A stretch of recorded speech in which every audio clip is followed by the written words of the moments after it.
Welcome back to U.S. History Lecture Videos. I'm Mrs. Richardson. Today we're moving into our next chapter, 12, I think, post World War II America. So today's brief lesson is going to focus on the initial challenges and changes immediately after World War II came to an end. By the end of today's lesson, you should be able to identify the issues that the nation faced during demobilization, explain the goals and objectives of the Truman administration, and evaluate the actions taken by the U.S. government to address concerns of returning veterans. So immediately post World War II. So at the end of World War II, this marked a period of hope and fear for Americans, right? There was this blend of hope for a better life with fear of an economic decline similar to the Great Depression. There was also a big wave of minorities seeking equal rights. We've talked a lot of it in the last lesson about minority groups in America getting more chances in various ways through work, through military promotion, through serving their country during World War II. And then all of the veterans come back, and the minority groups, including women, are expected to go back to doing what they were doing before the war, and many people were not okay with that. And so we see a wave of um, different groups seeking equal rights, very similar to the end of World War One. So we also see the Cold War begin, um, almost fairly immediately after the end of World War II. So the end of World War II also saw the creation and use of the atomic or the nuclear bomb. In the Cold War, we're going to talk about that in more detail in another lesson, raised concerns about the influence of the Soviet Union in Eastern Europe. The Soviet Union was a communist country. The United States was a capitalist country. And they're going to sort of rise to the forefront of the world sphere here as these two big powerhouse countries with opposing beliefs in how the countries should be run.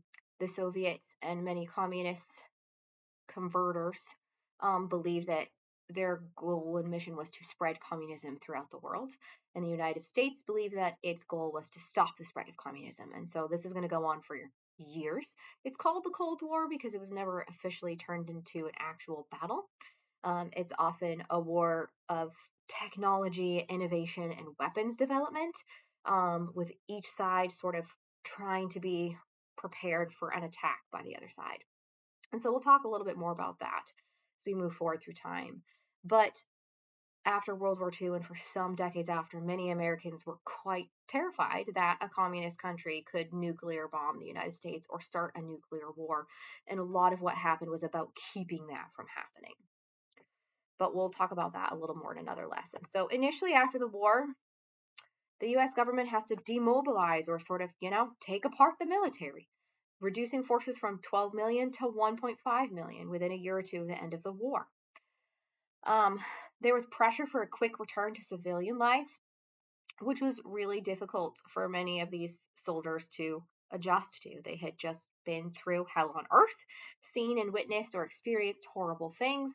And then also the country had to adjust because everyone who had been working, filling the jobs that the men had left vacant, were now dismissed, whether they wanted to continue or not working, expected to go back to doing what they were doing before so that those jobs would be open for all of the military people, veterans coming home from the war. So veterans face difficulties adjusting to civilian life. Up to 20% suffered documented psychological casualties.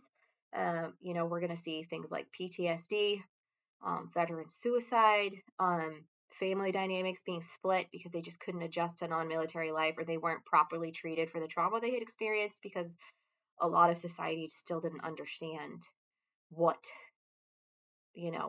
something like PTSD could have someone be dealing with.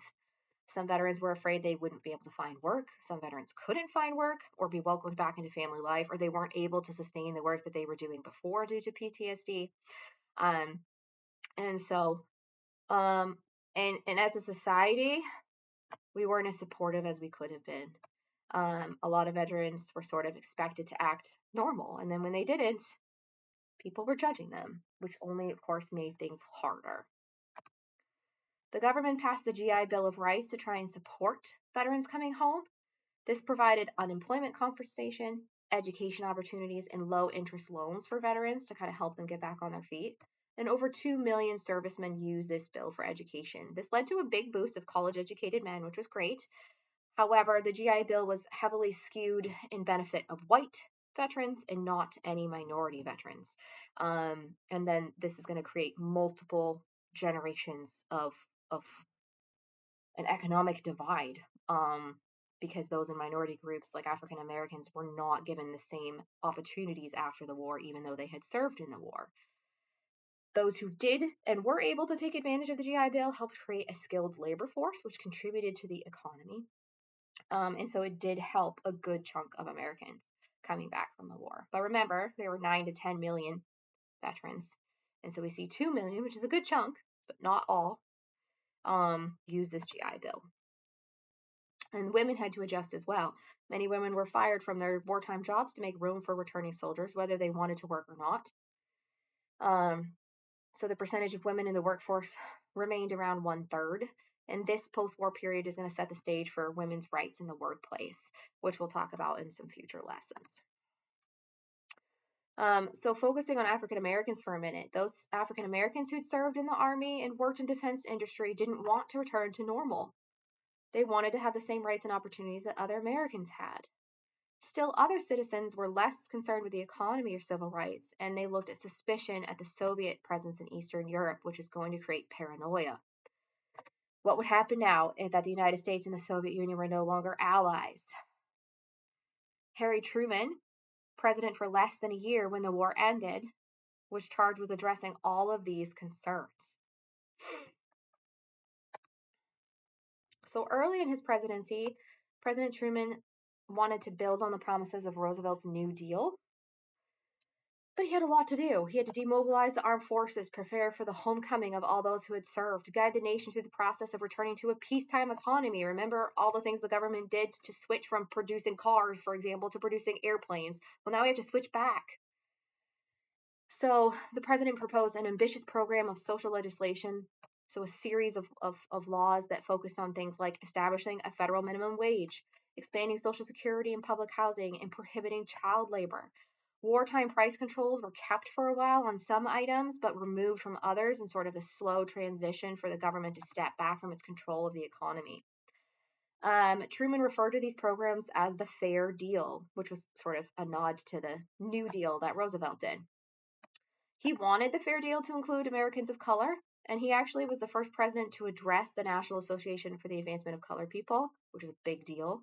He took decisive steps in extending civil rights to African Americans by doing things like creating a presidential committee on civil rights to investigate racial discrimination. He also desegregated the armed forces, which was revolutionary at the time. Segregation still ruled the roost here. And so desegregating the armed forces was huge. So some steps in the right direction were made. But the Congress was dominated by Republicans and Southern conservative Democrats who didn't want to pass his more, quote, radical pieces of legislation, like a bill that provided national health care. The same Congress also refused to make lynching a federal crime or outlaw the poll tax that reduced access of poor Americans to the ballot box. So the president himself was pushing for better African American rights, but his Congress often was still kind of filled with racial discrimination. A Congress that won't outlaw lynching tells you a lot, right? Remember, lynching is the murder of by hanging of African Americans.